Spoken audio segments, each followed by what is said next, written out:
what does the engagement look like afterwards? Like, let's say they've installed it, they've run it. What's the relationship like? Are you an extension for their team? We're their security team, right? So Okay. we run a SOC, we're in a security operations center, and it's very what I call high touch. So we keep playbooks for different scenarios. We keep run books for every customer.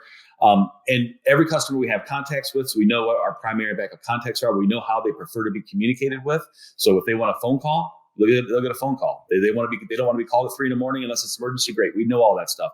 But our SOC is very proactive at reaching out, and I think that's the big difference. We don't want people telling us. Because if you're telling us that you have an issue, then we're not doing our jobs, right? So we are the guys who are reaching out and saying, "Hey, we see this. And here's what it is, and here's how we would recommend you would remediate that."